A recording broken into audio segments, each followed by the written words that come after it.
स्वागत है आपका एक बार फिर से आपके अपने चैनल एजे वीडियोग्राफी के ताजा व फ्रेश वीडियो में। तो दोस्तों, आज हम आपके लिए लेके आए हैं राजस्थान की 200 विधानसभा सीटों के आंकड़े।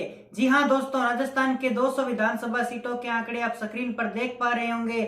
क्या आने वाले विधानसभा चुनाव के अंदर होगा भारी बदलाव या फिर कांग्रेस ही बनाएगी एक बार फिर से अपनी सरकार? तो दोस्तों, आइए चर्चा करते हैं राजस्थान के एक एक जिले से जुड़ी एक एक विधानसभा सीट के बारे में विस्तार से। क्या राजस्थान में भारतीय जनता पार्टी बनाएगी अपनी सरकार या फिर कांग्रेस मरेगी बाजी या फिर तीसरी पार्टी आरएलपी बना लेगी अपनी सरकार? क्या कहता है राजस्थान का ओपिनियन पोल? आइए दोस्तों, बात करते हैं विस्तार से। लेकिन उससे पहले आप हमारे चैनल एजी वीडियोग्राफी पर पहली बार वीडियो देख रहे हैं तो वीडियो के नीचे लाल बटन है, उसे दबाकर चैनल को सब्सक्राइब जरूर कर लीजिए। सबसे पहले बात करते हैं राजस्थान के पहले जिले अजमेर की 8 विधानसभा सीटों की।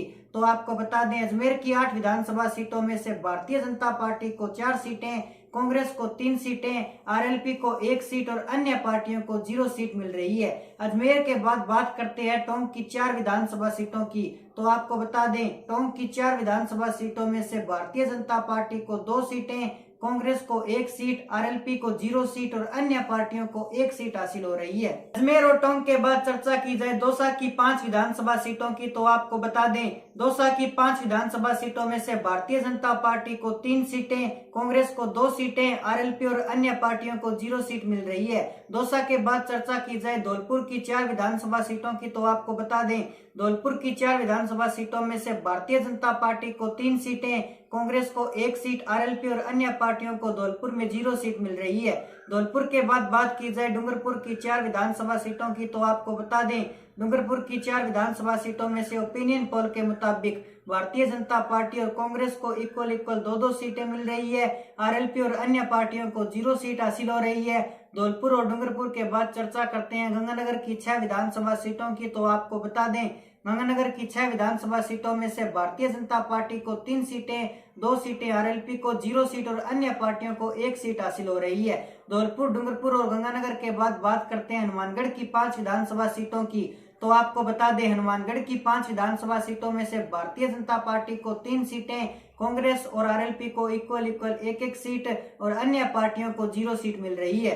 हनुमानगढ़ के बाद बात की जाए नागौर की 10 विधानसभा सीटों की। तो आपको बता दें, नागौर की 10 विधानसभा सीटों में से भारतीय जनता पार्टी और कांग्रेस को 0 सीट मिल रही है। नागौर में आरएलपी को भारी बहुमत के साथ 10 सीटें हासिल हो रही है। नागौर के बाद चर्चा की जाए बीकानेर की 7 विधानसभा सीटों की। तो आपको बता दें, बीकानेर की 7 विधानसभा सीटों में से भारतीय जनता पार्टी को 3 सीटें, कांग्रेस को 2 सीटें, आरएलपी और अन्य पार्टियों को 1-1 सीट हासिल हो रही है। चलिए चर्चा करते हैं हनुमानगढ़, नागौर और बीकानेर के बाद भीलवाड़ा की 7 विधानसभा सीटों की। तो आपको बता दें, भीलवाड़ा की 7 विधानसभा सीटों में से भारतीय जनता पार्टी को 5 सीटें, कांग्रेस को 2 सीटें, आरएलपी और अन्य पार्टियों को 0 सीट मिल रही है। भीलवाड़ा के बाद बात की जाए बूंदी की 3 विधानसभा सीटों की। तो आपको बता दें, बूंदी की 3 विधानसभा सीटों में से भारतीय जनता पार्टी को 2 सीटें, कांग्रेस को 1 सीट, आरएलपी और अन्य पार्टियों को बूंदी में 0 सीट मिल रही है। भीलवाड़ा और बूंदी के बाद चर्चा की जाए चित्तौड़गढ़ की 5 विधानसभा सीटों की। तो आपको बता दें, चित्तौड़गढ़ की 5 विधानसभा सीटों में से भारतीय जनता पार्टी को 4 सीटें, कांग्रेस को 1 सीट, आरएलपी और अन्य पार्टियों को चित्तौड़गढ़ में 0 सीट मिल रही है।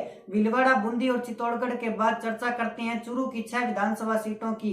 तो आपको बता दें, चूरू की 6 विधानसभा सीटों में से भारतीय जनता पार्टी को 4 सीटें, कांग्रेस और आरएलपी को इक्वल 1-1 सीट व अन्य पार्टियों को 0 सीट मिल रही है। वहीं चूरू के बाद चर्चा की जाए अलवर की 11 विधानसभा सीटों की। तो आपको बता दें, अलवर की 11 विधानसभा सीटों में से भारतीय जनता पार्टी को 7 सीटें, कांग्रेस को 3 सीटें, आरएलपी को 0 सीट और अन्य पार्टियों को अलवर में 1 सीट मिल रही है। चूरू और अलवर के बाद बात करते हैं बांसवाड़ा की 5 विधानसभा सीटों की। तो आपको बता दें, बांसवाड़ा की 5 विधानसभा सीटों में से भारतीय जनता पार्टी को 3 सीटें, कांग्रेस को 2 सीटें, आरएलपी और अन्य पार्टियों को बांसवाड़ा में 0 सीट मिल रही है।